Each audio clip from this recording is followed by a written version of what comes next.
Meunier, tu dors, ton moulin va trop vite.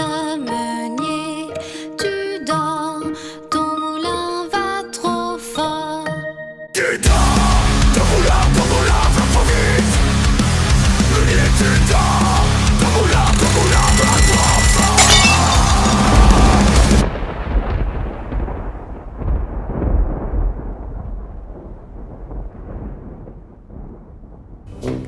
Donc retour sur la chaîne de Joli Couvreur. Joli Couvreur balance tout.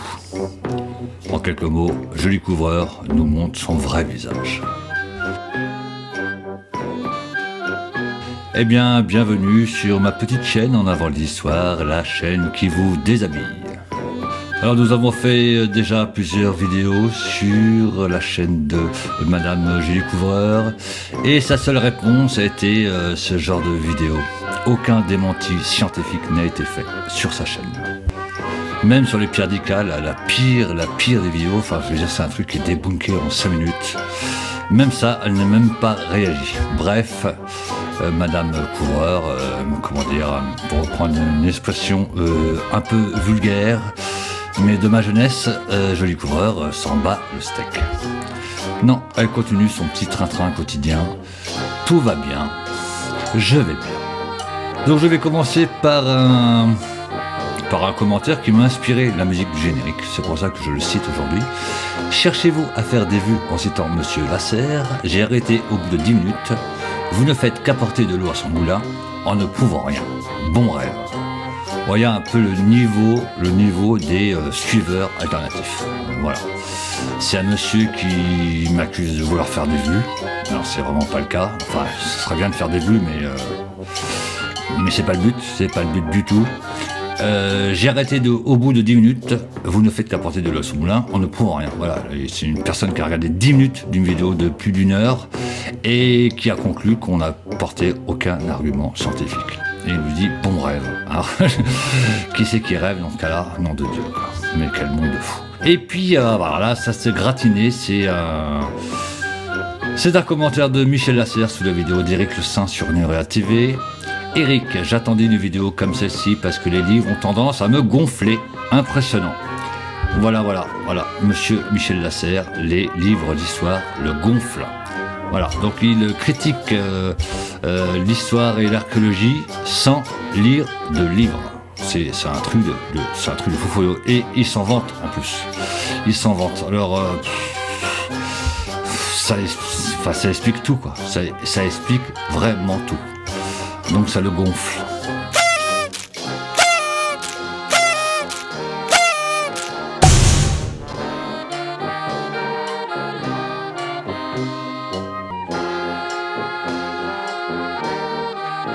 Michel Lasserre qui, dans un commentaire sous une vidéo que j'ai pas retrouvée, malheureusement, dit que je ne comprends pas tout, parce que je suis un peu bête, parce que je suis handicapé. Oui, parce qu'il a travaillé avec les handicapés et il s'est rendu compte que la plupart des handicapés étaient tous un peu neuneux. Voilà, Michel Lasserre, les handicapés sont tous un peu neuneux.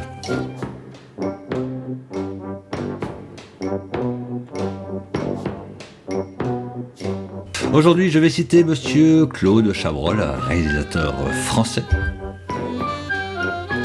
La bêtise est infiniment plus fascinante que l'intelligence, infiniment plus profonde. L'intelligence a des limites, la bêtise n'en a pas. Alors si vous ne connaissez pas Monsieur Claude Chabrol, je vais vous conseiller 3 films. Le Boucher, Stéphane Audran, Jean-Yann, magnifique. Que la bête meure, Michel Dussossois, Caroline Cellier, Jean-Yann, absolument superbe. Et un troisième un peu atypique, c'est Landru de Claude Chabrol, avec un casting de dingue. Charles Denner en premier rôle, déjà c'est extrêmement rare. Et puis dans le rôle des victimes, entre autres Daniel Darieux, Michel Morgan, Stéphane Audran. Vous allez voir sur cette vidéo un canapé rouge revenir assez souvent pour Frank Zappa, vous savez c'est mon compositeur préféré. Pour Frank Zappa, le canapé rouge était une image de l'Amérique des années 70, c'est-à-dire que les gens allaient travailler et le soir, fatigués de leur journée de boulot, ils se foutaient le cul dans leur canapé devant la télé à gober n'importe quelle connerie. Alors ça a toujours cours aujourd'hui en France. On n'a plus 2 chaînes comme dans les années 70, mais on en a des millions et c'est un peu c'est encore une image qui est malheureusement très en équation avec le monde d'aujourd'hui. Boulot et après écran, que ça, c'est insupportable. Ce monde me fait de plus en plus peur. Alors si vous connaissez pas Monsieur Frank Zappa, je vous conseillerais 2 albums pour commencer. Le premier c'est Joe Garage, acte 1, acte 2, acte 3, absolument superbe et assez abordable on va dire. Et puis bien sûr One Size Fits All qui est absolument un chef-d'œuvre. Alors je suis désolé, j'ai des petits problèmes de son parce que j'ai changé d'application pour enregistrer mes vidéos et j'ai du mal à m'y faire, donc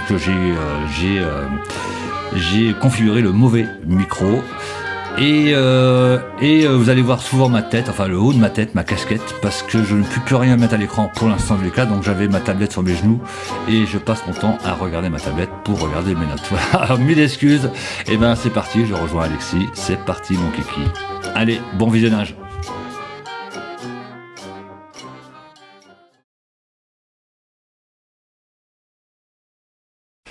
Mon cher Alexis, bien le bonjour. J'ai oublié de dire allumage de neurones, c'est important. Pour écouter une vidéo sur Joli Couvreur, il faut être bien ouvert pour bien comprendre nos arguments et bien comprendre l'absence d'arguments de Madame Couvreur. C'est parti, on s'allume le cerveau, c'est parti mon kiki. Mon cher Alexis, nous sommes de retour après ces longs mois d'absence.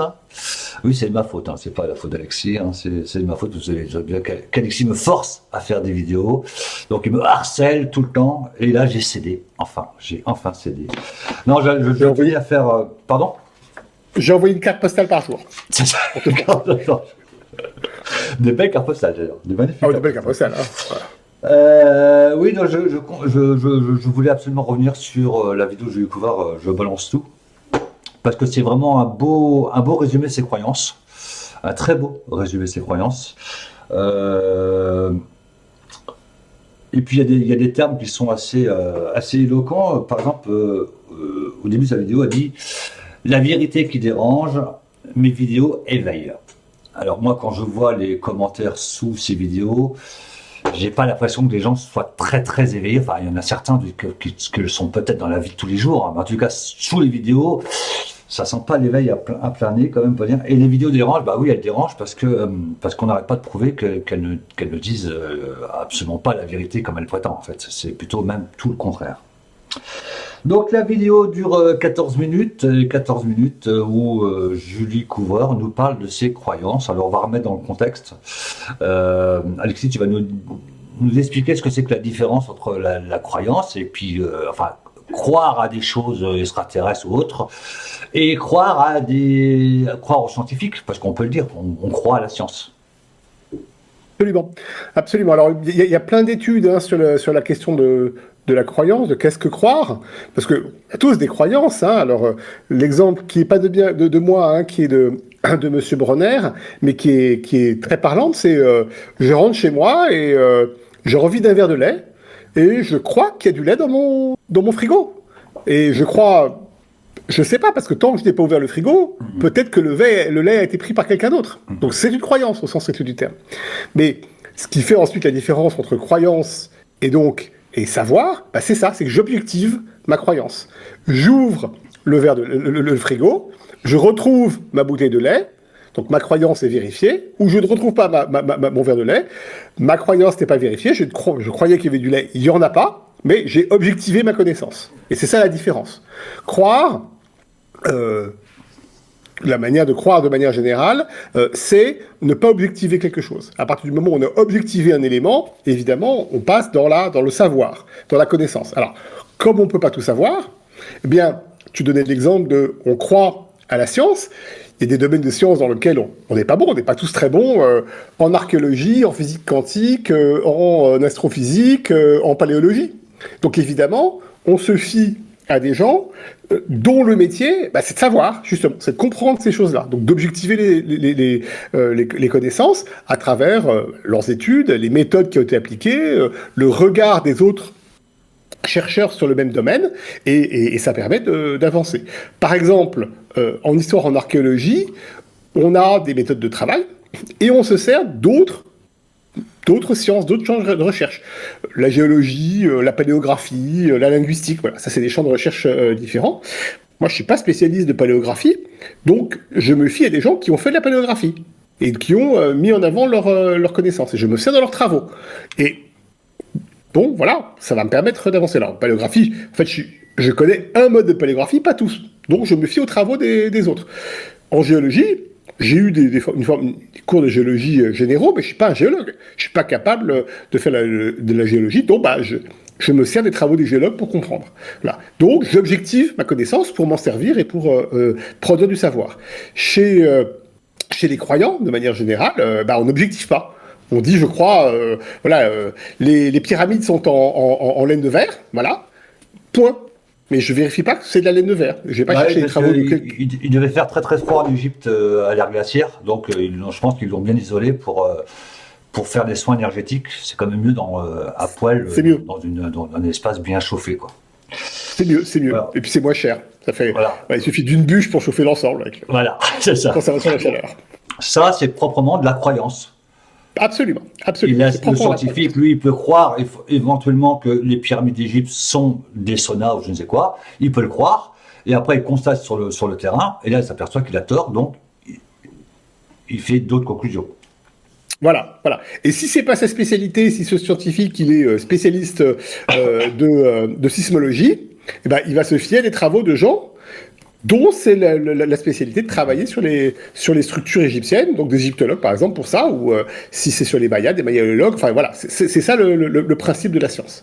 Donc la différence entre la croyance et la science, c'est la croyance, on peut rien prouver sur le tas tout de suite. Moi je crois que je vais voler demain. Voilà, mais il faudrait que je prouve que je puisse voler en fait. C'est ça le truc. Voilà, c'est ça. Et tant que je n'ai pas volé, je peux toujours croire que je peux voler. C'est ça. Ouais. Mais je peux pas l'objectiver. Mais je peux aussi admettre que je ne pourrai jamais voler.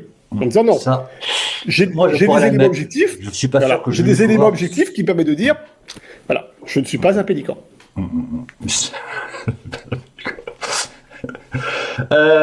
Donc la vidéo de Madame Coureur dure 14 minutes et pour moi c'est vraiment un empilement de données, donc un millefeuille argumentatif de base. Alors comment on reconnaît un millefeuille argumentatif? J'ai bien envie de vous dire de faire un petit exercice super simple. Vous regardez par exemple 3 vidéos de Patrice Pouillard, 3 conférences de Patrick Pouillard qui datent de 5 ans ou qui datent d'hier. Vous en prenez 3, vous notez au bout de la première, vous notez à fur et à mesure tous les arguments que vous trouvez intéressants et vérifiables. Et vous faites ça aux 3 vidéos et après vous faites une petite synthèse de ces 3 vidéos et vous allez voir ce qui vous reste à la fin. Il vous reste à la fin un millefeuille argumentatif, c'est-à-dire qu'on empile les données à mort, et au bout de ces 4 heures ou 5 heures ou 6 heures de données, on s'aperçoit qu'on n'a pratiquement rien au bout. On peut ajouter que non seulement on empile des données, mais on empile des données qui n'ont rien à voir. C'est-à-dire qu'on passe d'un coup à de la métrologie, puis au coup d'après, on fait de la géologie, sans avoir expliqué le lien entre métrologie et géologie, et puis au coup d'après, à un texte qui apparaît là. Voilà, c'est ça le principe. C'est l'accumulation d'idées qui sont pas liées entre elles, et on essaye de convaincre par l'accumulation, en disant, vous voyez, j'ai plein d'arguments. Ils sont pas cohérents les uns avec les autres, mais c'est pas grave, j'en ai plein. Donc ça suffit à vous convaincre. Or, en science, c'est pas comme ça qu'on fonctionne. On essaie d'avoir un maximum d'arguments, mais d'abord, ils sont cohérents avec l'hypothèse qu'on veut démontrer. Et encore une fois, vérifiable. Et vérifiable. Voilà, c'est ça l'élément. C'est vérifiable. Il y a plein de manières de vérifier, mais vérifiable. Donc d'après Madame Couvreur, enfin là, donc elle balance tout, donc elle parle vraiment de ses croyances pendant 14 minutes, enfin 13 minutes parce qu'il y a 1 minute de pub. Et d'après elle, on en revient toujours à la dernière glaciation. Globalement, si j'ai bien compris l'histoire, c'est que les glaces ont fondu et ont anéanti toute une civilisation qui habitait la Terre, qui sont responsables de tous les sites chers aux chercheurs alternatifs, c'est-à-dire Sacsayhuaman et Machu Picchu et les mégalithes bretons. Enfin, on mélange un peu de tout. Donc là, on est, alors d'après même pouvoir, les dates de la glaciation sont bonnes et tout le reste est faux. Donc là, on est devant du cherry picking de base et, Voilà. et elle s'en rend pas vraiment compte en fait, parce que ils sont tout le temps comme ça, les chercheurs alternatifs. Ils prennent quelques dates par-ci, quelques noms d'archéologues par-là, souvent du 19e siècle. Lui, il a dit bon, oh non, lui, il dit faux. Alors, c'est très difficile à entendre, véritablement. Parce que là, on se dit, normalement, ça devrait sauter aux yeux, quoi. Ou c'est la science, c'est de la merde, j'arrête pas de le dire, ou alors c'est bon. Mais ça peut pas être les deux. Il y a des erreurs de fait, c'est scientifique, évidemment. Et ça s'améliore. Et ça s'améliore en permanence. Alors, euh, l'idée de la glaciation, c'est évidemment une idée qui est liée au catastrophisme. En gros, il y a eu une grande catastrophe qui a anéanti les civilisations présentes, qui étaient forcément avancées sur tous les plans, hein, technologiques, spirituels, etc., etc. Mais elles n'ont pas laissé de traces. Elles n'ont pas laissé de traces parce que justement la catastrophe l'a anéanti. Alors, ça pose beaucoup de problèmes, ce type de raisonnement.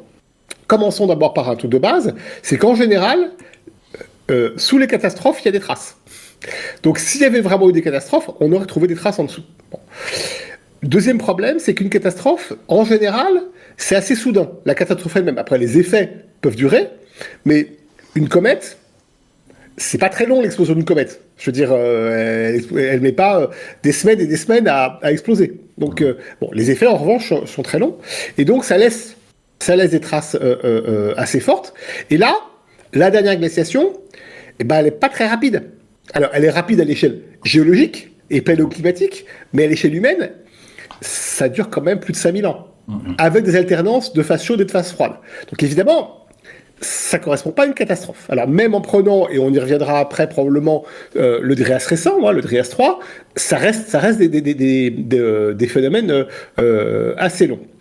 Et là, elle se relie déjà à tout un courant de pensée que l'on trouve dans la pseudo-histoire, enfin, pseudo-archéologie, pseudo-science en général, qui est tout le catastrophisme, qu'on retrouve chez des auteurs comme Immanuel Velikovsky, par exemple, hein, qui plus des années 50, comme Zacharia Sitchin, je vais pas le dire doucement, et Anton Parks qui reprend ces idées-là, voire comme Hapgood, on est sur cette idée-là, de rupture forte due à des catastrophes. Or, l'étude de la géologie montre qu'il y a des catastrophes, ça arrive. À l'échelle planétaire, c'est très rare. Il y en a, mais c'est très très très rare. Bon, on l'identifie très très bien, mais que dans la période qui correspond à, disons, 200 000 dernières années, hein, on n'a pas de catastrophe majeure. On a des changements de glaciation, réchauffement, glaciation, mais c'est pas lié à des catastrophes, c'est lié à des transformations qui prennent du temps. Donc son hypothèse déjà, elle est relativement faible.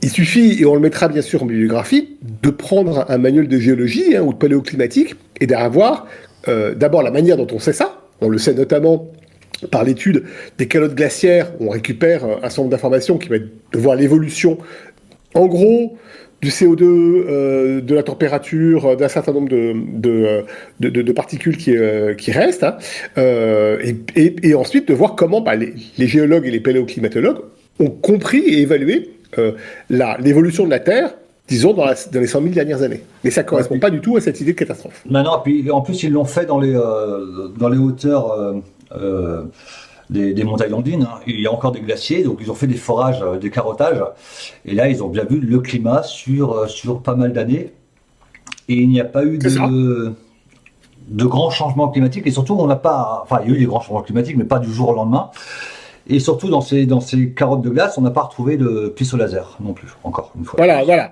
parce que évidemment, trace, c'est ça le problème encore une fois, oui, absolument. Aucune trace matérielle de ces gens.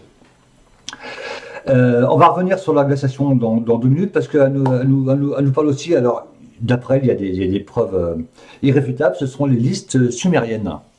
Alors moi, Oui. je ne connaissais pas du tout les listes sumériennes. Est-ce que tu veux nous en parler? Il y aurait, paraît-il, d'après Madame Couvreur, des preuves incontestables écrites, donc des preuves historiques, comme quoi il y aurait eu une population avant les humains. Alors, ce sont des listes, ce qu'on appelle des listes royales. Il s'établit alors à la fois en Mésopotamie et en Égypte, hein, les deux civilisations se développent de manière parallèle, on va dire. Hein. Il y a des contacts, mais de manière parallèle.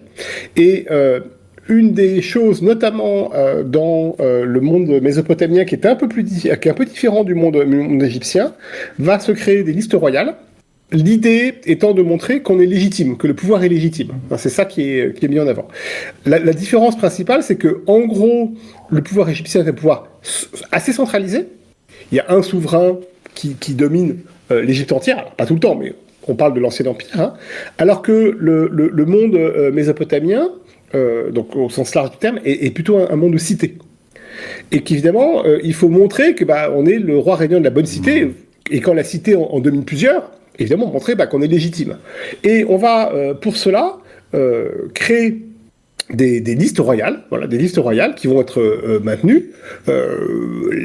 Les plus anciennes, elles sont pas si anciennes que ça. Hein, elles datent en gros de ce qu'on appelle le DA3, dynastie archaïque 3, et c'est en gros 21e siècle avant notre ère, hein, autour des années 2100 avant notre ère. 2100, ouais. Et voilà. Et ces listes royales, effectivement, vont remonter très haut parce que leur objectif, c'est de montrer que les souverains qui sont mis en avant, eh bien, ils descendent de Dieu. Et évidemment, ça donne une légitimité. Hein, si dit voilà, moi, si je règne sur vous, c'est qu'en fait, je suis le descendant de celui que vous honorez tous les jours au temple. Ça donne de la légitimité. Bon. Évidemment, les archéologues sont allés chercher, voir si ça correspondait à des réalités physiques, si je puis dire. Hein, c'est ça la question. La réponse est non. Donc on sait très bien que dans plein d'endroits, on a créé des listes royales pour donner une légitimité en s'appuyant sur les dieux, mais qu'en réalité, ce sont des inventions, ce sont des créations. De penser que ces listes royales donnent des dates réelles, avec des dates de règne extrêmement longues, centaines d'années, plus de centaines d'années, hein, ça fonctionne pas. Alors ce qui est intéressant, c'est que ce phénomène, c'est celui qui est plus ou moins repris dans une partie de la Bible, hein, notamment dans la Genèse, hein, avec les patriarches, qui ont des durées très longues. C'est le même principe. Hein, c'est le principe de, comme on ne connaît pas l'histoire, on va dire, voilà, ça a duré très très longtemps, et le Dieu que vous honorez, en fait, c'est mon ancêtre, hein, et donc évidemment, si vous l'honorez lui, vous m'honorez moi un petit peu, et puis pour les impôts, ne vous y pas, hein, c'est tous les 21 du mois pour le payer. C'est ça. Voilà. Mais c'est ça le principe. Hein. Alors, ça, on peut reprendre un peu, c'est l'idée de s'appuyer sur des textes mythologiques et mythique en disant, voyez, c'est la réalité, ça cache une réalité, c'est une invention qui repose sur rien, sinon sur la croyance au sens strict du terme. Parce que rien ne vient objectiver la réalité de ces listes royales, autre que elles servent à légitimer le pouvoir. Bon. C'est qu'on a juste des listes royales, donc en fait des enchaînements de rois. Hein, on parle pas de la population, hein. C'est pas ça qui est important.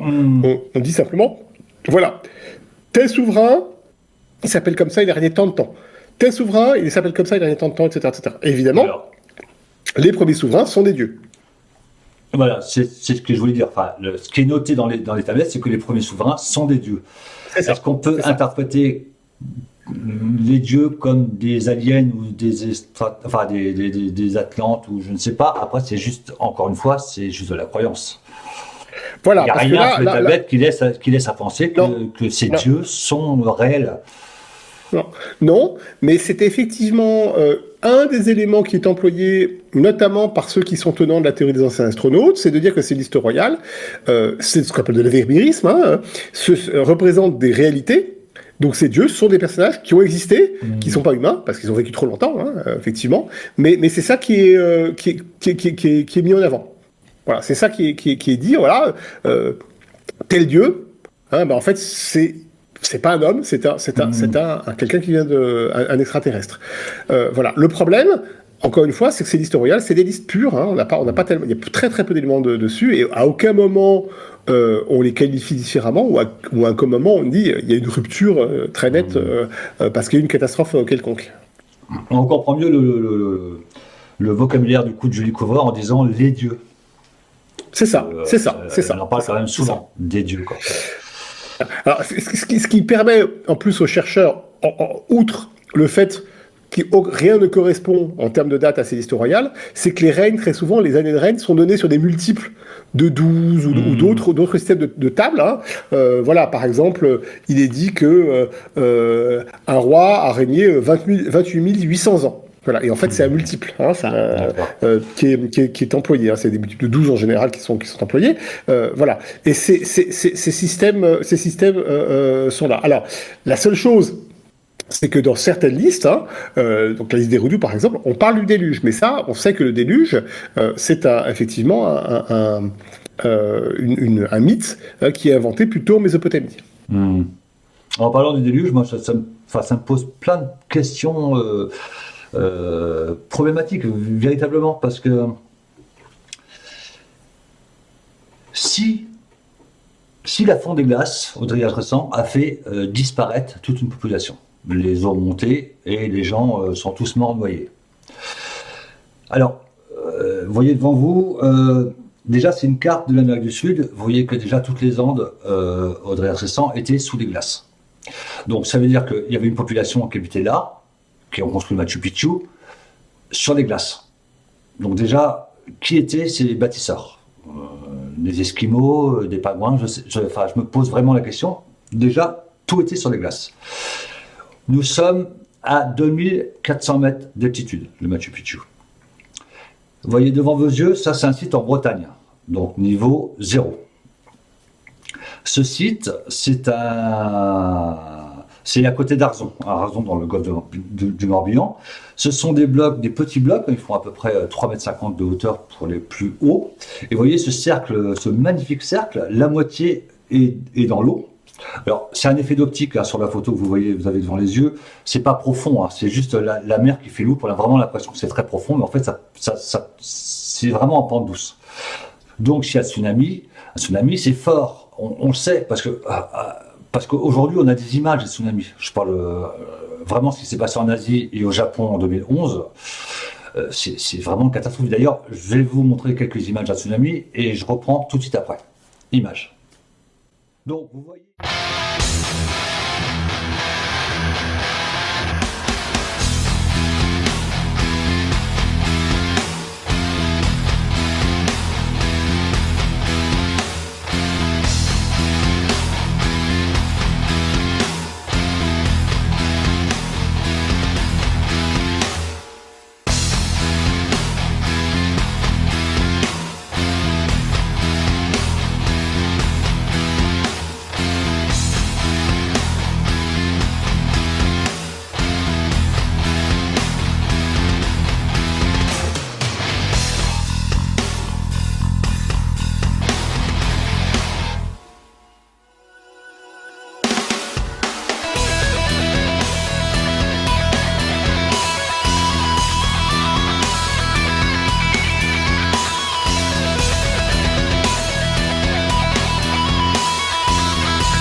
Donc vous voyez la force d'un tsunami, et là on n'est pas dans un tsunami qui ravage toute la Terre entière, on est dans un petit tsunami entre guillemets. Et vous voyez les voitures sont carrément trimballées, les bateaux sont au-dessus des immeubles, enfin, c'est un truc de fou. Alors imaginez-vous le petit cercle de menhirs qu'il y a à Arzon dans le Morbihan. S'il y avait un tsunami qui serait pointé, un gros tsunami qui aurait été jusqu'au Machu Picchu, je parle de 2400 mètres de hauteur, donc il faut des vagues de 3 km de hauteur. Vraiment stupide. Vous imaginez bien que ce cercle de pierre, la rechauffée, tous les mégalithes de Bretagne n'existeraient plus. Ils seraient étalés dans toute la France. Ça n'a pas de sens. Donc déjà, ces anciens astronautes s'installent à l'endroit où où il fait, vous avez la carte devant les yeux, hein, les températures. Dréas récent, au plus chaud, on est à 2 degrés, au moins chaud, on est à -6, -8. Donc pourquoi s'installer là alors qu'il y a encore des zones sur la planète qui sont beaucoup plus chaudes? Ça n'a pas de sens. Et après, le tsunami arrive et ça tue des gens qui sont perchés à 2500 mètres d'altitude. Ça n'a vraiment aucun sens. Je ne sais pas si Madame Couvreur réfléchit 2 secondes avant de faire cette vidéo. J'ai vraiment pas l'impression. Alors, peut-être qu'un tsunami s'est pointé, a ravagé la Bretagne et tous les mégalithes. Les mégalithes se sont remis par la force des dieux tout seuls. Et j'aimerais bien savoir qui a tué et comment sont morts du coup tous les habitants du Machu Picchu, d'Ollantaytambo et de toute l'Amérique andine. C'est la question que je pose à Mme Couvreur. Alors je sais qu'elle ne va pas répondre parce qu'elle m'a bloqué sur Messenger avant de lire mes messages. Hein, je précise. Donc c'est une grande question. Je ne sais pas si je me suis bien exprimé, je ne sais pas si tu as... Oui, c'est très clair, c'est très clair. Mais tu montres bien le problème, c'est que pour Julie Couvreur, ces sites comme le Machu Picchu sont des sites antédiluviens, donc les populations auraient été laissées sur place, auraient été tuées, mais les sites seraient restés. Bon, alors c'est un peu compliqué. Le Machu Picchu est un très bon exemple parce qu'effectivement, s'il était construit avant le début du réchauffement climatique, hein, donc avant le Trias 1, parce que le Trias récent c'est le troisième, hein, eh bien il est construit sous les glaces. Tout à fait. Ça pose un peu un problème de construire sous les glaces. Bon. Pas pour les chercheurs alternatifs, pour nous, oui. Oui, pour nous, ça pose un vrai problème. Donc c'est une vraie chose. Et puis il y a un deuxième élément, c'est que tu parles d'un tsunami, prenons ça comme exemple, mais d'un cataclysme de manière générale. Le problème, c'est que si un cataclysme, de manière archéologique, on le voit. On voit des destructions sur une couche. Et évidemment, si le cataclysme est mondial, on le voit sur toute la couche. Hein, c'est évidemment toute la couche de la même date. Eh ben, elle a été détruite par ce cataclysme. Or, on connaît plein de sites mésolithiques, néolithiques. Alors, mésolithique, c'est la dernière période des chasseurs-cueilleurs. Hein. Méso, ça veut dire milieu. En fait, c'est le début de l'utilisation des microlithes. Hein. Néolithique, c'est le début de la centralisation. Processus assez long. Bon. Donc, on a des sites qui font la jonction entre mésolithique et néolithique. Donc, à l'époque théorique de ce fameux Trias récent, où théoriquement il devrait y avoir un cataclysme, et on n'a aucune rupture dans les unités stratigraphiques. On n'a pas, à un moment, une couche où on dit, tiens, là, il y a eu abandon et destruction. Voilà. C'est à ce moment-là. On a d'autres moments. À d'autres moments. Mais là... Ça se voit véritablement. Enfin, on en a déjà parlé, mais ça se voit véritablement. Ah oui, ça se voit. Là, le reste des tsunamis qu'il y a eu par exemple au Japon, on les verra dans 2000 ans. S'il y a des fouilles, on verra tous les restes de maisons, tous les restes de bagnoles, tous les restes de sédiments bougés, des sédiments marins, des restes de poissons, des coquillages. Bien sûr. Une cité qui a été brûlée ou qui a été abandonnée ou qui a été recouverte par de la boue, ça laisse des traces archéologiques très claires, très très claires. Donc je pose la question à Madame Couvreur et à tous les autres chercheurs alternatifs, où sont les restes organiques, les restes humains et les restes de matériel, les pistolets laser, encore une fois.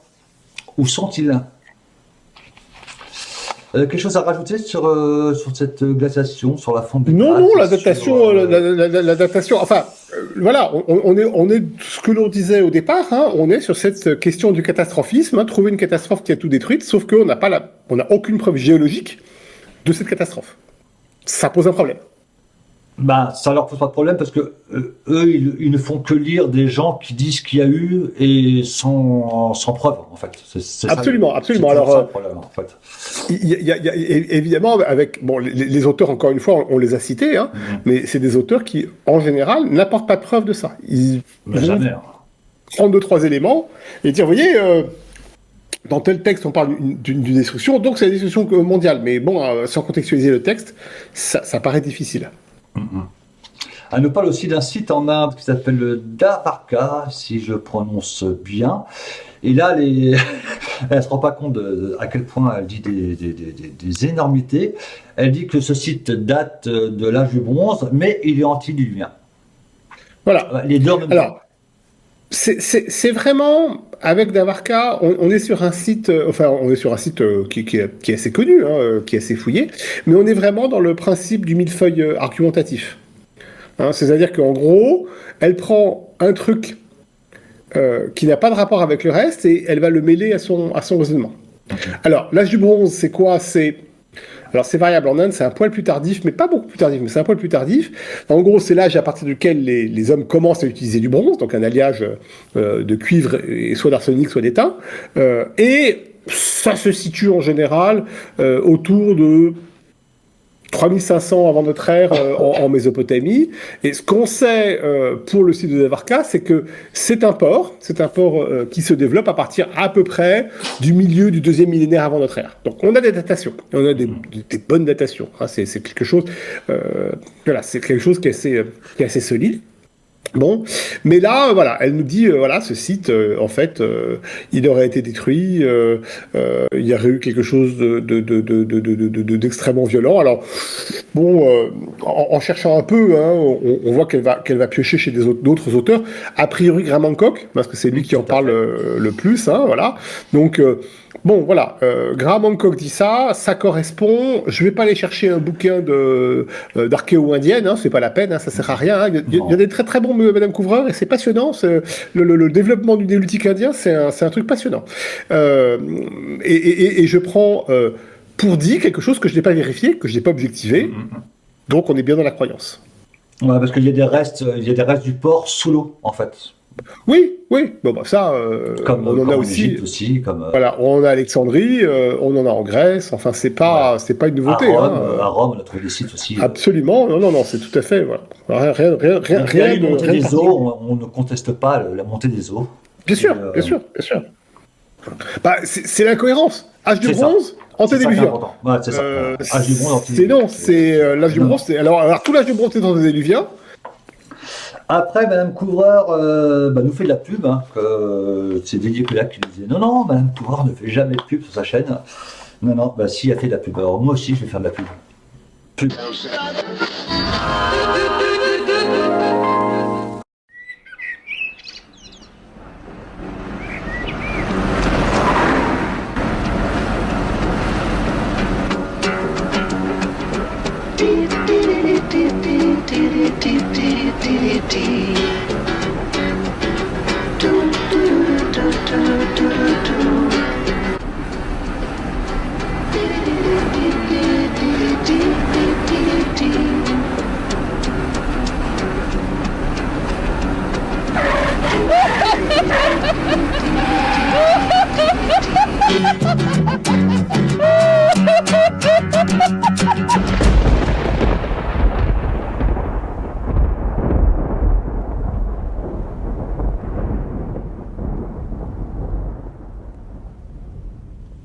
Donc retour après la pub, Madame Couvreur nous dit que les sites sont mal datés. Elle nous sort ça comme ça, pouf, les sites sont mal datés. Alors dans toutes ces vidéos, j'en ai pas vu l'ombre d'une preuve que les sites sont mal datés. Donc elle sort ça comme ça, comment tu dis, entre la poire et le chocolat ou je ne sais quoi. Entre la poire et le dessert, entre le petit alcool de poire et le dessert, tu vois, c'est le petit alcool de poire pour voilà et c'est ça. Ouais, alors c'est évidemment c'est un classique. C'est un des problèmes, c'est que l'archéologie a beaucoup progressé dans sa datation. La géologie aussi, ce qui leur pose aussi les mêmes problèmes. Hein. Bon. Mais l'archéologie a beaucoup progressé. Et en gros, pour les périodes qui vont entre 50 000 avant notre ère et aujourd'hui, on a le carbone 14 qui est quand même assez fiable. Alors, le carbone 14, il faut toujours le rappeler, mais c'est le calcul de l'écart entre l'isotope du carbone. Le carbone, c'est 12, numéro atomique. Donc, il y a un isotope qui a 14, voilà. Or, cet isotope est produit par tout être vivant tant qu'il est vivant. Voilà. Et à la mort, évidemment, il n'est plus produit, donc il se dégrade. Et on calcule les demi-vies. Et en calculant dans ce qui reste, on connaît les demi-cycles, hein, on arrive effectivement à donner une datation par rapport au moment où l'échantillon a été récupéré. Alors, on s'est rendu compte assez vite que la demi-vie du carbone 14 n'est pas totalement stable, c'est-à-dire qu'il y a des variations selon un certain nombre de paramètres, donc on est obligé de calibrer, on a beaucoup recalibré, mais sur les sites anciens, on a des datations qui sont très fiables. Mais évidemment, ces datations, elles n'arrangent pas les pseudo-archéologues, parce qu'elles donnent des séquences qui ne correspondent pas à leur déluge, à leur civilisation très ancienne, très ancienne. Voilà. Et effectivement, ça. Ils sont obligés de dire, bah non, elles sont pas bonnes. On sait pas pourquoi, on sait pas sur quoi ils s'appuient, mais elles sont pas bonnes. Alors, pas toujours, parce que le carbone 14, il est pas bon, mais ça serait bien de dater les papyrus éphémères avec le carbone Voilà, 14. c'est ça. C'est ça. Un peu c'est ça. le raisonnement, Ouais. c'est un peu tordu quand même. C'est un peu tordu. Voilà. Et en nous disant, oui, mais on les a pas datés, c'est qu'en fait, on a dû les dater, mais, C'est ça. mais ça correspond pas. C'est ça. On n'a pas besoin de les dater, on a plein d'autres systèmes de datation. On va pas reparler des la date- papyrus de la mer Rouge parce que. Ouais. Et puis Madame Couvreur est quand même. Il y a un moment. Alors je suis désolé, j'arrête pas de tousser. Je disais donc, Madame Couvreur parle de ses croyances. Elle dit ouvertement je crois. Donc elle croit à plein de choses. Moi j'ai cru comprendre qu'elle croit aux extraterrestres, elle croit aux anciens astronautes, elle croit aux Atlantes, elle croit aux dieux. Enfin, ils sont tous un peu les bâtisseurs du Machu Picchu. Hein. Je résume, mais moi quand je regarde sa vidéo, ça me saute vraiment aux yeux. Je dis, comment on peut croire à tout en fait sans avoir en plus aucun élément de preuve sur chacun de ses croyances? Ouais. Là c'est sans doute un élément qui est probablement le plus qui montre le plus que soit elle croit en rien et que son objectif c'est de faire du business, voilà, point. Donc elle met tout pour attraper plus. Soit effectivement elle croit en tout, mais dans ce cas-là, il faut qu'elle réfléchisse un tout petit peu parce que toutes ces croyances se contredisent les unes par rapport aux autres. Donc elle dit par exemple, je crois qu'il y a eu plusieurs humanités. Ok, très bien. Donc, des civilisations qui ont été détruites par des cataclysmes. C'est une position. Bah, très bien, parfait. Alors d'abord, il faut les preuves des cataclysmes. On les a pas. Mais si il y a ça, elle rajoute ensuite qu'elle croit aux anciens astronautes. Alors, s'il y a plusieurs humanités, il y a aussi plusieurs anciens astronautes où ils sont venus une fois. Puis les mecs, ils ont appris, il y a eu une catastrophe, mais il y en a qui se souvenaient un peu, alors ils ont repris les trucs un peu moins bien. Bon, bah, déjà, c'est pas très logique. Puis elle dit derrière, puis je crois aussi aux eaux galactiques. Alors, les eaux galactiques, c'est une hypothèse qui a rien à voir, qui est de dire que notre monde est un monde qui existe, qu'il y a d'autres mondes ailleurs, mais que dans ces autres mondes, les extraterrestres, sans statut du terme, hein, nous observent ou observent les autres mondes, mais sans intervenir. Donc dans ce cas-là, ça marche plus avec les anciens astronautes, parce que les anciens astronautes, justement, c'est des gens d'autres mondes qui sont intervenus, donc ça marche pas. Puis bon, elle rajoute derrière qu'en plus, elle croit à la panspermie. Alors la panspermie, c'est l'idée que la Terre a démarré parce que il y a eu des acides aminés, des acides aminés suffisants qui étaient sur, par exemple, des comètes qui n'allaient pas sur Terre. Et quand ces comètes ont rencontré la Terre il y a très longtemps, eh bien, elles ont permis le déclenchement du processus de la vie. Mais ça, c'est pas valable non plus avec les anciens astronautes, ni avec la multiplicité du saut spatial, ni des situations multiples. Donc, elle croit en tout. Alors, comme on dit souvent, si vous croyez en tout, c'est que vous croyez en rien. Bon, alors, je sais pas, je ne connais pas ses positions, mais en tout cas, toutes ces croyances se rejettent les unes les autres. Donc, il faut choisir. Ouais, Et, faut choisir. comme on dit chez moi, choisir, c'est renoncer. C'est ça, choisir, c'est renoncer. Et en même temps, elle n'a pas le choix, elle a une chaîne qui tourne vraiment bien, elle se fait des voyages gratos, elle se fait sa petit porte-monnaie tous les mois, elle se fait en plus de la pub pour les VPN, ou je sais pas quoi, le truc qu'on a absolument, personne n'a vraiment besoin, mais que tout le monde achète. Et donc son choix, il est là. Son choix, il est de son ego, parce qu'elle est adulée par sa communauté. Et puis il faut bien, il n'y a pas de mal à se faire des thunes, quoi, merde, quoi.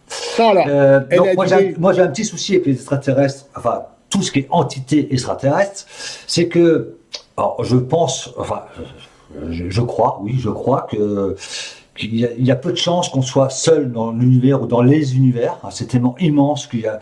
Mais par contre, que les probabilités que les êtres soient humanoïdes, avec 2 yeux, 2 bras, des doigts, des orteils, elle est infime.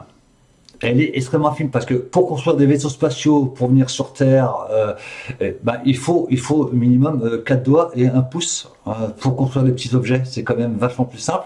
Donc peut-être que les extraterrestres, peut-être qu'on trouvera des extraterrestres un jour, et peut-être que ce seront juste des petites cellules, des petites molécules ou des vents et des petites poussières. Enfin, une forme de vie.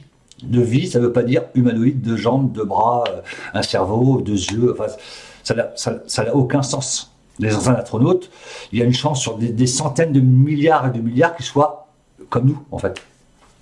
Ah, voilà, c'est de dire qu'il y a de la vie ailleurs dans l'univers. Oui, c'est une hypothèse qu'on peut sérieusement poser. Enfin, il y a tout à fait un nombre d'éléments qui pourraient le démontrer. Encore une fois, tu as tout à fait raison. On projette. Là, on est complètement dans une projection. Alors, on va le faire à l'échelle de l'univers. Hein. On est terrocentré, quoi. On se centre sur ce qu'on est nous. C'est ça. Bon, on est une évolution, mais il y a probablement effectivement d'autres évolutions possibles, achevées, pas achevées, en cours. Enfin, on a plein d'hypothèses. Et puis, en imaginant qu'effectivement il y a eu des civilisations en dehors de la nôtre dans l'univers. Encore une fois, c'est quelque chose qui est tout à fait sérieusement posé. Hein. Pourquoi ils seraient venus chez nous, déjà? Et puis, qu'est-ce qu'ils seraient venus faire? Et en quoi ces civilisations seraient nécessairement plus avancées que les nôtres et auraient voulu nous apprendre des choses? Enfin, bon, on n'est pas... on est dans des systèmes qui paraissent peu cohérents et qui sont surtout des raisonnements... purement, alors anthropocentré, hein, c'est le terme qu'on dit, hein, c'est centré sur les hommes, hein, et qui ont surtout aucun début de preuve. Encore une fois, voilà, c'est ça pose un vrai problème. Ah, puis comme tu dis, c'est ce que je veux rajouter tout à l'heure, c'est que il faut qu'ils soient déjà un peu humanoïdes pour construire des vaisseaux et tout le bordel. Il faut qu'ils aient envie de bouger. Donc peut-être qu'ils sont aussi cons que les humains, qu'ils ont détruit leur planète, comme nous on est en train de le faire en ce moment, et qu'ils se disent au lieu de nourrir les pauvres, on va plutôt acheter des fusées pour aller habiter sur Mars. C'est un truc complètement débile. Au lieu de sauver notre Terre, on va chercher une autre planète. Enfin, alors, faut qu'ils soient aussi débiles que nous. Donc ils arrivent pour nous sauver, mais ils sont aussi débiles que nous en fait. Oui, c'est ça. Ça laisse plein de trucs philosophiques à 2 balles, mais non, mais c'est vrai que ça laisse des questions, quoi. Ça laisse des vraies questions, quoi. Bien sûr, mais encore une fois, le problème, et sans doute le problème central, hein, c'est que cette hypothèse qu'on peut parfaitement imaginer dans l'univers, c'en est une, mais c'est pas la même que celle d'un contact avec nous. Et là, il faudrait des preuves de ce contact. Et ces preuves de contact, on n'en a pas. Il y a des réinterprétations de pseudo-archéologues qui montrent que oui, alors effectivement, dans tel tableau, ce serait un extraterrestre qui aurait été vu, qui aurait été pas. Bon, alors déjà, un extraterrestre, il faut imaginer qu'un peintre de la Renaissance extraterrestre, ça veut rien dire. Hein, il est dans une vision du monde qui est centrée sur la Terre. Je veux dire, centré sur la Terre comme... non pas qu'il soit contre l'héliocentrisme, qui commence à se développer, à perdre un peu de son importance à cette époque-là, mais pour le coup, la réalité, c'est que pour lui, le centre de l'univers, la création de Dieu, c'est la Terre. Donc, il va pas imaginer des mondes extérieurs. S'il fait ça, c'est qu'il croit qu'il y a d'autres dieux ou d'autres systèmes, ce qui n'est pas cohérent avec son époque. Bon. Donc ça, c'est déjà une première interprétation. Et puis, aujourd'hui, on a quand même fait pas mal de fouilles. Il faudrait, on a encore rien trouvé. On n'a encore rien trouvé de cohérent. Hein, alors on a de temps en temps, on dit oui, mais il y a des Wooparts. Bon, d'abord, il n'y a pas des masses de Wooparts. Quasiment tous s'expliquent. ont été expliqués. Voilà, ont été expliqués pour des raisons géologiques, etc. Mais on n'a pas un élément probant qui nous dit voilà. Là, on peut se dire que ça, c'est quelque chose impossible d'être un élément terrestre et dont on peut certifier qu'il est issu d'une visite d'un groupe exogène. Ouais. En même temps, moi j'ai tous les DVD de la série V des années 80 et franchement j'ai l'impression que c'est vraiment vrai, quoi. C'est vraiment vrai. Je pense que les hommes lézards sont vraiment venus sur Terre nous habiter et venir nous dévorer. Non, mais je veux dire, c'est une connerie, mais dans 2000 ans ou dans 500 ans, les gens pourraient trouver des DVD de la série V en disant « Oh putain, oh merde, c'est un documentaire en fait ce truc ». Une interprétation, comme on interprète les tableaux aujourd'hui ou quoi que ce soit. Notons que dans la série V, les reptiles sont aussi méchants que les humains et qu'ils veulent les mêmes choses. C'est assez intéressant. Tout à fait. Le pouvoir, l'argent, pouvoir, c'est la ça. puissance, la gloire. C'est intéressant. J'adore cette série. Oui, c'est J'adore tout beaucoup à fait cette série. intéressant. Ouais, puis c'est vraiment enfin, c'est pas le sujet de la vidéo, mais c'est vraiment le contexte de la guerre 39-45 avec le mouvement nazi. Enfin, c'est vraiment le même schéma d'écriture. En fait, ils ont écrit en se basant sur la délation, et c'est vraiment super intéressant. C'est ça. Bref, revenons à nos moutons, si j'ose dire. À nos moutons électriques. J'ai pas fait exprès. Pour reprendre C'est ça. le Kadik. C'est ça, tout à fait. Film Cadic superbe. Bah, le secret, comment dire, le secret caché par la famille Sédou. Oui, parce que elle ne dit pas franchement, mais elle dit qu'il y a un secret gardé par la haute bourgeoisie française et que tous ces gens sont au courant parce qu'ils sont, d'après ce qu'elle dit, ils sont liés à l'art. Hein, parce qu'on sait très bien que ton père travaille dans le cinéma, ton oncle aussi, si je m'abuse, enfin je crois que c'est sa fille qui a repris le flambeau, ta nièce est aussi dans le cinéma, et puis moi aussi, j'étais dans le théâtre, donc donc ça prouve bien que l'art, que les gens de l'art qui travaillent dans l'art sont bien au courant de. Alors, on est toujours une espèce de complot paranoïaque complètement dingue. Ça permet de rien expliquer, de tout expliquer en même temps.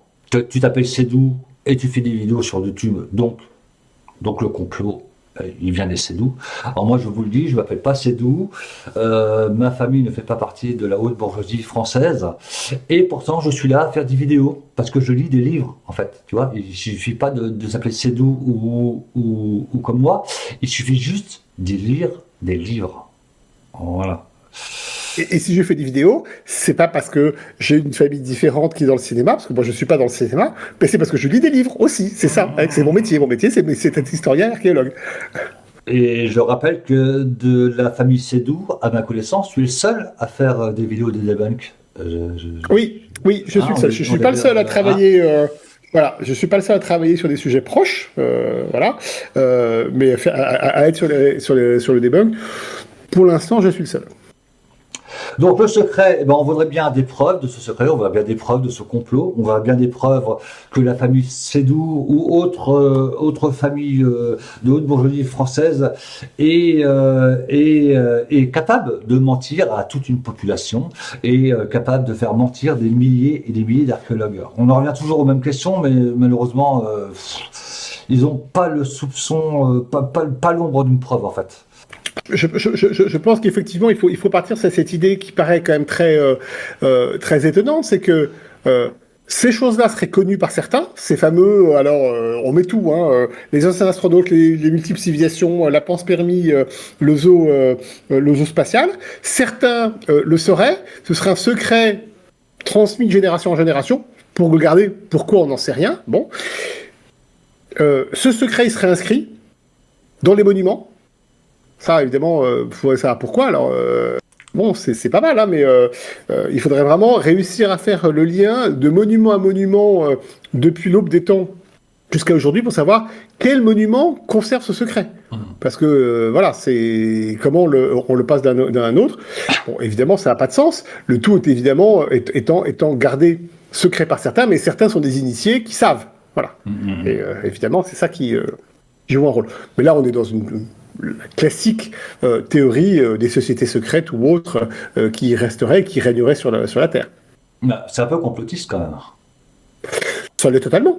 Ça l'est totalement, bien sûr. Parce qu'ils font vite le lien, je suis désolé, mais ils font vite le lien avec le Covid et tout le bordel. Hein. Ça va très vite. Alors, c'est souvent le cas. Alors, c'est assez classique, très souvent, et ça, même chose, c'est très bien montré dans les études de psychologie sociale ou les expériences sur la psychologie cognitive, qu'effectivement, quand on adhère à ce type de théorie, on tend à adhérer à toutes les théories du même genre, ou beaucoup de théories du même genre, pour des raisons diverses et variées, qui permettent de donner une explication simple et complète, universelle des choses. Voilà, c'est ça qui est mis en avant. Donc en général, effectivement, ça joue là-dessus. Il y a aussi un deuxième élément, c'est que ça permet aux personnes comme Julie Couvreur d'apparaître comme une prophétesse, comme quelqu'un qui dévoile la vérité. Je mets des guillemets parce que ça les mérite complètement. Et donc, ça lui donne une position supérieure. C'est elle qui guide les gens par sa vérité. Et là, ce que l'on voit, c'est que vérité, ça paraît difficile, croyance, on est sûr. Donc elle guide plutôt ces gens dans sa croyance à elle. Alors, je pense qu'on peut le dire, elle y associe Didier Coyac, à qui elle partage un certain nombre de vidéos et de travaux, lui-même ayant décodé, je mets aussi des guillemets parce que parfois, quand on a fait un tout petit peu d'histoire de l'art ou d'archéo du bâti, c'est comique ce qu'il dit, enfin c'est vraiment comique au sens strict du terme, et lui il repère sur toutes les symboliques des choses en disant, voyez, ça c'est le signe que c'est ça, alors j'ai trouvé un Atlante, alors les Atlantes c'est forcément, ils viennent forcément de l'Atlantide, alors il faut savoir qu'un Atlante c'est un terme donné en archéologie du bâti ou en histoire de l'art à une colonne ou un portant en forme d'homme. C'est Atlante pour les hommes, Caryatide pour les femmes. Voilà, c'est ça le principe. C'est lié non pas à l'Atlantide, mais au dieu Atlas, qui, dans les mythologies grecques, porte la terre. Rien à voir. Voilà. Donc on voit beaucoup de sculptures en train de tenir comme une colonne en train de tenir un fronton ou autre chose. C'est ça. C'était ultra. Alors, c'était à la mode un peu à l'époque grecque, mais plutôt des caryatides. Et c'était très à la mode au baroque et au néo-baroque au 19e siècle. Donc, évidemment, dès qu'il envoyait, il dit ah, bah voilà, ça c'est forcément initié. C'est ça, tout à fait. D'ailleurs, a fait de la pub pour Didier Coyac, je crois, excusez-moi, monsieur Didier. Elle a fait de la pub à la fin parce qu'elle dit que ses recherches sont faisant parce que on sait très bien que monsieur Coyac se plaint un peu dans ses vidéos parce qu'il n'a pas assez de vues, il n'a pas assez de livres vendus. Peut-être que les partages des finances au foyer sont un peu plus difficiles, donc il faut booster un petit peu les ventes de monsieur Coyac. Alors, pour résumer un petit peu, monsieur Coyac est persuadé d'être la réincarnation de François Ier, et grâce à ces mesures, sûrement grâce à Chambord, il a fait la relation entre François Ier, donc le château de Chambord, la pyramide du Louvre, François Mitterrand. Voilà. Et donc Didier Coyac. Donc ça tourne autour de tout. Alors, on voit déjà il y a un ego un petit peu se prendre pour un roi. Je trouve ça un peu démesuré. Et il faut savoir quand même, monsieur Coyac, je ne sais pas s'il a au moins lu la fiche Wikipédia de Chambord, chose que j'ai faite hier. Le château de Chambord s'est fait en 28 années et il a été beaucoup transformé en 30 ans. Donc comment cacher un code? Non, le code tu le fais sur le plan et tu respectes le plan à la lettre. Tu ne mets pas les... Ah non, plutôt... Enfin bref, aucun sens. D'autant que Chambord, effectivement, la construction est très bien connue. On a vraiment beaucoup de détails. C'est une des constructions les plus connues du genre. Et il nous avait expliqué... dans une de ses vidéos assez lointaines, par exemple, que il y avait un entrelac de cordes sous forme de 8 aplatis, voilà, bon, très bien, et il disait, bah là, ça montre bien que dès François Ier, on était dans la vision de l'infini. Sauf que le symbole infini n'a été inventé que 2 siècles plus tard. Donc, ce genre de choses, d'amalgame, de manque de vérification, qui fait que les hypothèses de monsieur Coyac sont vraiment pas crédibles. Il suffit vraiment, c'est pas très long. Parfois, je suis désolé pour lui, elles sont risibles au sens strict du terme. Il fait des rapprochements sur des formes ou simplement des termes qui n'ont rien à voir. Là, dans une de ses vidéos, il a montré une fontaine à Berlin en disant, vous voyez, cette fontaine-là, ça montre que déjà, on a ce lien partout sur la planète. Bon, la fontaine de Berlin, elle date du 19e siècle, c'est du style classique de cette époque-là. C'est la mode de l'époque. Il n'y a pas de code. C'est une fontaine, voilà, comme il y en a plein dans la ville. Alors, Didier Coyac avait fait, en juin 2020, une vidéo qui s'appelle « Je balance tout ». Et oui, il a fait exactement la même vidéo que Madame Couvreur, exactement la même. Moins bien écrite, entre guillemets, parce que Madame Couvreur est quand même assez forte pour embobiner sa communauté. Donc là, c'est un peu plus, c'est du DJ Koyak, quoi. Mais elle s'appelle Je balance tout, et c'est le même principe. Il raconte toutes ses croyances. Voilà, voilà. Et puis pour finir, parce que nous arrivons bientôt à la fin de cette vidéo, elle dit que c'est la merde. Eh oui, c'est la confusion générale, l'inversion des valeurs, hypotrophie de l'ego. Alors, oui, ça va mal, Madame Couvreur, et c'est en partie à cause de vous. Eh oui. Et oui, je sais que vous ne regardez pas ces vidéos, Madame Couvreur, c'est fort dommage, c'est fort dommage. Mais oui, si ce monde va mal, c'est en partie à cause de tous ces bonimenteurs d'Internet. Et je ne parle pas que d'archéologie, je parle aussi de guitare, de voiture, de... Tout le monde veut faire des vues, tout le monde veut faire des thunes, donc tout le monde raconte n'importe quoi. Et dans la recherche alternative, alors là, c'est vraiment des gros spécialistes. Donc, qu'est-ce que tu en penses de cette confusion générale, la version des valeurs? On est à fond dedans, sauf que c'est inversion accusatoire, encore une fois. Alors, déjà, le très intéressant, ça reprend un peu ce qu'on disait tout à l'heure, c'est la position de la prophétesse. Repentez-vous, la fin du monde est proche. Je pense qu'il faut reprendre le début de l'Étoile mystérieuse de Tintin. Enfin, c'est ça, quoi, hein, le gars fou, hein, c'est ça. Voilà. Et c'est ce qu'on appelle un discours eschatologique, un discours qui annonce la fin du monde, hein, évidemment. C'est un grand classique. Et évidemment, la fin du monde, elle est morale. Et par cette conclusion, Madame Couvreur et Monsieur Koyak, je les associe tous les deux dans cette idée-là, parce que je pense qu'ils partagent les mêmes idées. Voilà, c'est ce que je vois à travers leurs vidéos. Eh bien, ils se placent d'abord dans un jugement moral, parce que la fin du monde, c'est forcément une déperdition morale. Alors, on est dans un jugement de valeur, hein, au sens strict du terme. Et ils se placent comme étant les prophètes qui annoncent la fin du monde et donc qui vont sauver les bonnes âmes. Donc, on est vraiment dans cette position. Ça me fait vraiment penser à... Comment il s'appelle déjà, ce monsieur c'est pas un monsieur Jacques Grimaud, je crois. Absolument. Monsieur Grimaud avait cette tendance également. Oui, il avait cette tendance. Je suis le prophète, je vais vous sauver. J'ai les clés pour vous faire comprendre que absolument. Je peux en sauver une partie. Un peu comme les témoins de Jéhovah, un peu dans le même style. Alors, c'est ça. C'est qu'en fait, on est dans le système de la croyance. Alors, sotériologique, j'aime beaucoup le terme, hein, c'est un terme grec qui veut dire qu'il sauve. Hein, sotériologique, c'est qu'il sauve. Hein, voilà. Et c'est une position qui est assez largement partagée, alors d'abord par la religion. Toutes les religions ne sauvent pas, mais en gros, les religions du livre et pas mal de religions le font. C'est également une position qui est très partagée dans le New Age. Alors, on va vous sauver votre âme, votre corps, les deux. On va vous réincarner dans Alpha du Centaure, voilà, etc., etc. Donc, c'est vraiment un mode de pensée qui est mis en avant comme étant effectivement un appel à se repentir d'une fin du monde et d'avoir en plus, encore une fois, je pense que ça joue un rôle très important, une position morale, une position moralisatrice. Hein, c'est je juge les mœurs des gens, leur morale, leur position, leur ego, et sans tenir compte du mien. Ça, c'est un autre problème, évidemment. Et je vous annonce que tout va mal se passer, sauf si vous me suivez. C'est ça. Voilà. C'est ça. Et c'est clairement clairement le message qu'elle a dans cette vidéo et dans ses vidéos absolument. En général. Absolument. Alors, on peut imaginer, c'est une hypothèse que je mets parce que j'ai pas tous les tenants, les aboutissants. Mais on peut s'imaginer qu'elle est un peu la prophétesse et que le grand initié, c'est Didier Koyak, une espèce de binôme qui s'est mis en place comme ça. Bon, voilà, on peut parfaitement l'imaginer. Mais très clairement, et là elle le montre très très bien quand elle balance toutes ses croyances, c'est qu'elle croit à tout pour sauver donc à rien, pour sauver l'humanité, et comme elle est la prophétesse, c'est un peu à son profit. Moral et peut-être également financier et plus.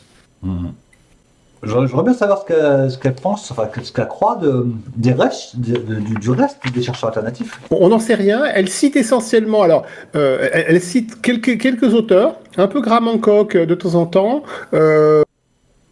pas mal Guy Gruet et Guy Mouni. Hein, il semble que d'après ce que dit M. Koyak, il les aurait rencontrés, sachant que Gruet et Mouni, qui publient la fin des années 90, notamment sur le Sphinx et sur la Grande Pyramide, eux s'appuient sur Case. Et je pense que sa grande inspiration, c'est Edgar Cayce. Et Edgar Cayce, il faut le replacer dans son contexte. C'est quelqu'un qui se dit médium, bon, évidemment, c'est une position d'autorité, et qui fait une sorte de synthèse dans la pseudo-archéologie spiritualiste, on va dire, appelons-la comme ça, à la fin des années 20, au début des années 30, donc regroupant un peu de théosophie, un peu d'anthroposophie, les travaux de Donnelly, enfin ces éléments comme ça, et en essayant de faire une espèce d'amalgame de tout ça. Et il semblerait que c'est un peu ça la position, mais elle cite assez peu d'auteurs, et certains des pseudo-archéologues que l'on retrouve sur les réseaux sociaux, elles sont pas beaucoup partagées avec eux ou simplement ou même les mettre en avant. Non, non, de toute façon, j'arrête pas de le dire, hein, il y a toutes leurs hypothèses ne sont pas convergentes et en plus ils se tirent dessus, hein, quand tu vois Oleg de Mais Normandie enfin c'est la guéguerre entre Julie Couvert, enfin mais enfin, ça me poserait vraiment, enfin moi ça m'a posé question quand j'étais chercheur natif, pourquoi il y a autant d'hypothèses différentes et pourquoi la science en a qu'une, enfin il y en a qu'une avec des trucs à vérifier, à creuser, et pourquoi il y a autant d'hypothèses qui ne tiennent pas la route, enfin qui ne tiennent sur aucune source en fait. mais là c'est au-delà de ça. Dans cette vidéo, elle montre qu'elle croit à toutes les hypothèses, donc à aucune. Elle n'est pas cohérente avec elle-même. Euh, les gens comme Crowhurst, ils mettent en place en gros une hypothèse générale. Alors elle est assez générale et il y a plein de tenants et aboutissants qui sont pas expliqués ou peu expliqués, mais au moins c'est relativement cohérent avec une géométrie. Bon voilà. Bon. Mais c'est un seul truc. Là, elle met tout ensemble. Et effectivement, c'est une des caractéristiques, mais c'est pas nouveau, hein. On trouvait ça déjà, par exemple, encore une fois, dans les années 60, entre Velikovsky et d'autres croyants, je les appelle croyants, mais oui, ce sont des croyants, en plus c'est des créationnistes, qui émettent des hypothèses qui sont proches, mais qui sont différentes, et qui du coup vont être en rivalité constante. Parce qu'il faut être le roi dans son milieu. C'est Voilà. ça. Alors que la science, elle met en avant des hypothèses qu'elle prouve, ou qu'elle démonte par la suite en disant, attendez, on pensait ça, mais on a une nouvelle source, et ces nouvelles sources montrent que ça fonctionne plus, donc voilà, et, notre nouvelle hypothèse c'est ça, et on appuie sur ces sources-là, parce qu'en fait, on a fait de nouvelles découvertes, de nouvelles observations, etc., mais ça fonctionne comme ça. Alors que eux restent stables sur leurs croyances, mais il y en a des multiples qui se contredisent les unes les autres. Ouais, et puis se contredisent, enfin, je pensais aux voyants à Case. Il y a eu une vidéo, j'en ai déjà parlé, je crois. Il y a eu une vidéo sur Internet avec 3 voyants qui parlent de la construction des pyramides et aucun des voyants ne dit la même chose. Bien sûr, Là, bien sûr, normalement, bien sûr. ça devrait poser question. Je vous Bien sûr, rappelle bien qu'il sûr. y a des voyants qui ont dit que j'étais le Messie, le sauveur de la terre avec la roche chauffée, et que Éric Le Saint était mon premier ministre, entre guillemets, enfin mon premier lieutenant, on va dire, quoi. Donc, Ton vizir. mon vizir, voilà. Donc j'étais le sauveur de la terre, j'étais le Messie de la roche chauffée. Et j'ai quitté la recherche alternative 2 mois après. Ça, ils l'ont pas vu. Donc, on est vraiment dans la naïveté propre ou je sais pas, c'est entre naïf, croyant, je sais pas si c'est un peu cumulé, enfin c'est un peu lié. C'est très très difficile à dire. Là, c'est très quelque chose qui est difficile à dire, vraiment très très difficile à dire. Quand on prend les exemples d'anciennes théories dont les gens ont disparu, donc ils peuvent plus les émettre, hein, et qui sont incohérentes. Hein. Ignatius Donnelly, je parle d'Emmanuel Velikovsky par exemple, ou des gens comme ça. Et quand on étudie, on a des études dessus. Je travaille sur certaines. Eh bien, on est obligé de penser qu'ils y croient un minimum. Sinon, ils auraient du mal à y adhérer. Voilà, ça paraît assez évident. Alors, toute la question, c'est une question que je suis en train de poser à un certain notamment de psychologues sociaux. Est-ce que ensuite ils alimentent une auto-croyance en disant, en ne gardant que ce qui est fonctionnel, ou est-ce que simplement ils sont incapables de voir ailleurs? C'est difficile à dire. C'est très difficile à dire. Ce que l'on constate nous, en revanche, c'est que toi et moi, on le constate tous les deux là-dessus, c'est que c'est l'incapacité des pseudo-archéologues d'être confrontés à une source qui les contredit. Quand ils sont confrontés à une source, elle est forcément fausse. Elle ne peut pas fonctionner. Voilà. Et si jamais elle s'avère qu'elle est vraie, ils vont redemander 15 fois la même chose en disant, mais si, vous êtes sûr de ça, vous êtes sûr de ça, vous êtes sûr de ça. Et ça, ça pose un vrai problème cognitif. Voilà. Quand on travaille sur le passé, on s'appuie sur des sources écrites, matérielles et autres. Bon, on les analyse. On va lire les analyses des autres.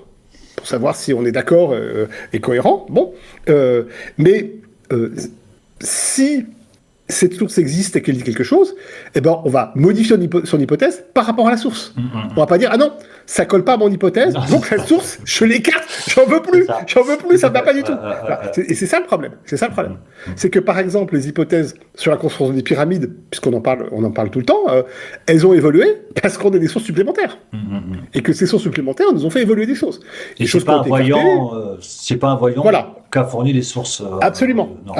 Hein, le paradigme à une époque, c'était que les pyramides étaient construites par des esclaves. On s'est rendu compte que non, parce qu'on a eu des sources qui ont montré qu'au contraire, c'était des ouvriers qui étaient très bien nourris et qui fonctionnaient dans un système qui était différent. Hop, cette hypothèse, elle a été écartée. C'est comme ça que ça fonctionne. On s'est pas dit, oh non, ça va pas, en fait, c'était que les dignitaires qui se faisaient un barbecue pour voir la construction de la pyramide, et en fait, les ouvriers, c'est quand même des esclaves. Voilà.